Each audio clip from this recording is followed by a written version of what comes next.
who have worked day in and day out, right from the conception of the idea of this new format to materializing it to the final stage.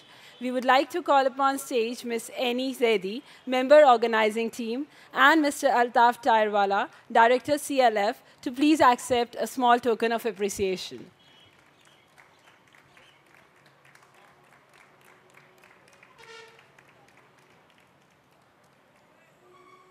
We request Mr. Mitul Dikshit.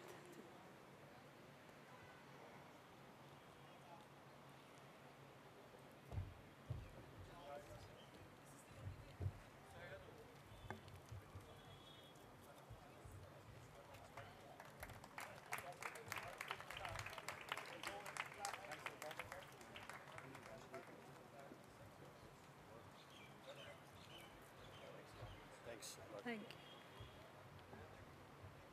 Thank you so much.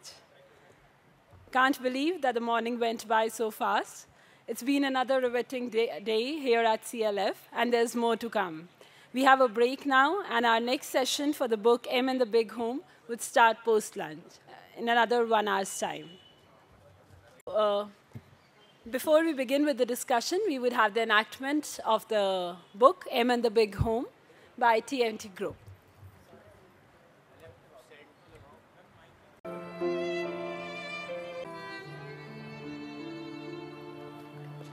Depression. Depression seemed to suggest a state that could be dealt with ordinary means, such as watching a comedy flick on a television set, having an extravagance at a nice shop. But it was my mom, my mentally afflicted mom, who was my night terror, as if it were a wild animal with flecks of foam in its mouth charging towards you. Oh, I feared her depression. The only way to deal with such pain is to blot it out. But my mother is now in a state where her mind is torturing her. Sometimes I see her body twitching in pain. Sometimes I see her forcing herself into rigid stillness. Kill me! Kill me now, Jerry! Just kill me! Mom. Just Relax. let me die. Relax, Mom. Jerry, Relax. kill me now! No, Just Mom. kill me now! Nobody's Just- gonna kill you, I Mom. want to die. Relax. Relax, Let Mom. me Relax. die. Relax, Mom. Leave me Relax. on this one. Relax, Just Mom. kill me Get now. up, Mom. Relax. I want to die. No, Mom. Relax. Relax, Mom. Kill me. I don't know what to do or how to respond. I want to kill her, and I also know how to do it. But I also know that I will not do it, because I know that she is coming up now. This is the worst of it, and it will be just a few days before she begins to surface. Mambo?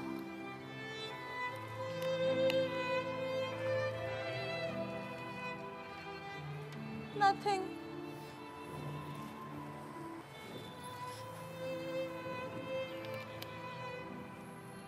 Mambo? What? But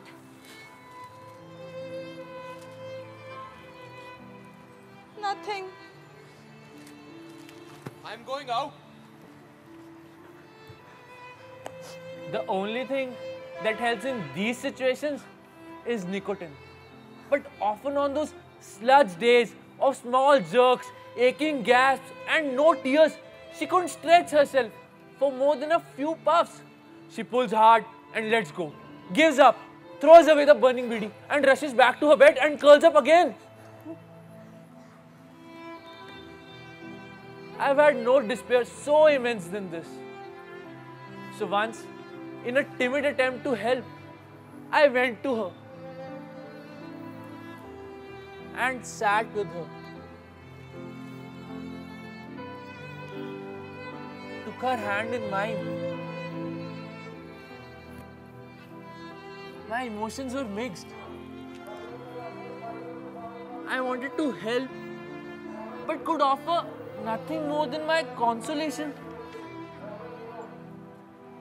Jerry? Jerry! Gooey, Baba. Gooey, Jerry. Gooey. Baba, go away. Go away. And so, we did not sit there for long because she was acknowledging the gesture of being comforted by pretending to be comforted. I don't know how to describe her depression except that it is engrossing her. She went on to sleep ravenously, but it was a drugged sleep, probably dreamless sleep, sleep that gives back nothing. Mom? Hi, Mom. Susan? Mom? Susan? Mom? Susan? Susan, Susan, Susan, Susan, Susan! Susan! Why are you here so late? Mom, relax. Why are you here so late? Mom, relax. What's wrong, You Mom? should have been here an hour ago. Mom, relax. Relax, Mom. Relax. Every month, Susan and I would take her to the hospital for the blood test because Lithosin, the medicine which she used to take, was actually lithium carbonate, a poison, and could not be allowed to accumulate in her body. What was it about hospitals that made him so calm?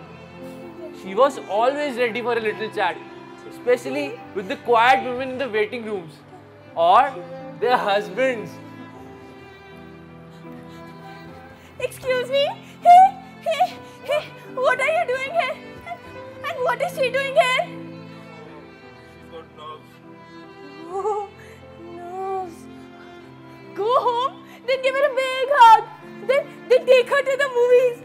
And then hold her hand and always take care of her. Relax. And always make sure that she's okay. Mom, relax. Never leave Yes, her alone. Mom, relax. Never leave her alone. Mom, relax. Yes, Leave her Mom. alone. Yes, Mom. He will take care of her. Sit down, Mom. Yes, Always Mom. make sure that she's Does alright. such kind of conversations Yes, make Mom. things easier? I still doubt that because it can be clearly seen that those who suffer from mental illness and those who suffer from mental illness of someone they love grow accustomed to such invasions of their privacy. Once I used to wonder what must it mean for a lower middle class Indian woman to talk to a stranger about her sexual history or her fantasy life. Those who have some experiences in homeopathy may not be shaken or shamed by the bizarreness of this awkward question. One day, she asked a morose young man a similar kind of question who was thumbing through a thin file. Young man, come here. Yes, ma'am. What are you waiting for? I want to go to NDA. Oh, then why aren't you going? They are saying I have albumin in my urine. Albumin. I see. Is that like egg white? I don't know, ma'am. I don't know. But they are not allowing me. Oh, then have you tried praying to the God? Yes, ma'am. I have. I promised to write God's name 1 lakh times if I get into NDA. What is this NDA? You don't know, ma'am? No. Seriously? NDA means National Defense Academy. Oh, all right. Then I will pray to the God to grant you whatever is the best for you. Thank you, ma'am. But what about you? Oh, me? Actually, I had a mental breakdown. And then I tried to... Oh, don't you mind my son. He is very shy. I tell you. You see, actually, I had a mental breakdown. And then I tried to kill myself. So I eat a lot of pills. And they bring me here to examine my blood every day. What? You are mental? Yes. My Buaji says God listens to the prayers of mentals because they are touched by His hands. Baba, do you listen to him, Baba? Baba, he says that I have been touched by the hands of the God. That I have a direct hotline to him. Do you listen to him, Baba? God listens to me. God listens to me, Baba. God listens to me. I will pray to him now. Only? But my Buaji is Muslim. And I am a Christian. And you are a Hindu. So? Means he's wondering whom will you pray to? Oh, first I will pray to his Buaji's God. And then I will pray to Allah. Did she? I would have prayed to any god. Allah, Krishna, Buddha or Christ. If I could have been handed with a miracle. A whole mom. A complete family. Susan, come behind me! Mom. Susan, come behind me! Relax, come behind me! Relax, Susan, Mom. come behind me! You won't get to her! Mom. No, Come Mom. get to her! Relax, Mom. Susan, come behind me! Relax. Susan, No, come behind Mom, me! there's no one You there. bastard! You won't get to her without getting to me first! Susan, just come behind me! Yes, Mom. Susan, come behind me! Go get Susan, some let me water. get to you! Susan, just Mom, come behind me! relax. You won't get to her, you see! You Yes, won't get Mom. to her! Yes, Susan, Mom. just come behind Yes, me! Mom. Just take care. Yes. Just come behind me, Susan! Mom. Just come behind me! Water.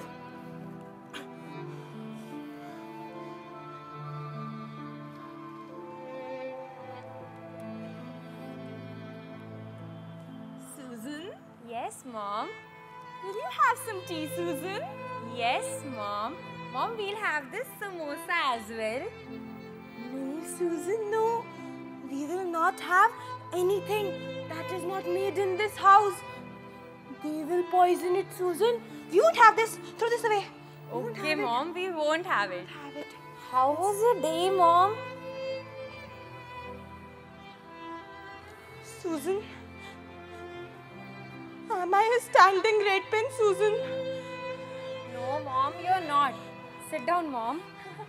I'm not. Oh, thank God. Thank Allah. Thank Christ. I'm not a pen. I was wondering if there was a red pen somewhere. I thought this was some kind of a symbol. I thought, she was a teacher. Corrections, red pens, right or wrong. I don't know. I had thought of starting a support group once. For the carers. For those who live with the mentally ill. Like we are living. With M. My mom. Who is depressed. Who is just waiting for the summer to come back. Always hoping that one day the God will listen to the prayer of the mentals.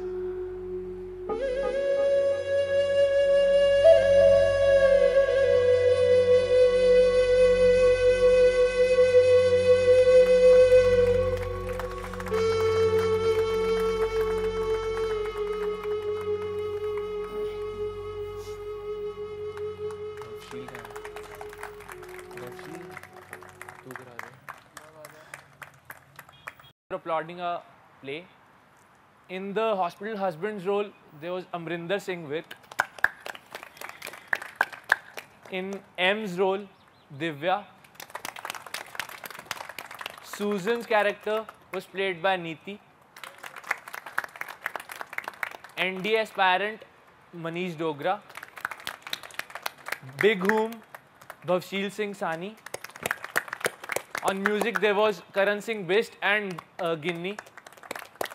The play was directed by a well-known director that you all know about, our mentor, our god, Mr. Sudesh Sharma.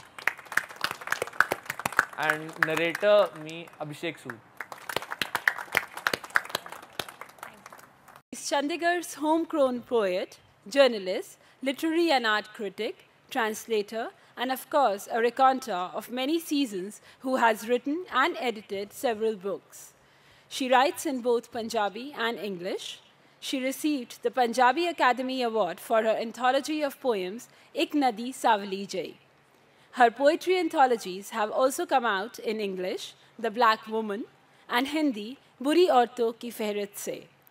Her translations include Stories of the Soil, Poet of the Revolution, She has written the biography of a Dalit activist and singer called The Ballad of the Bant Singh.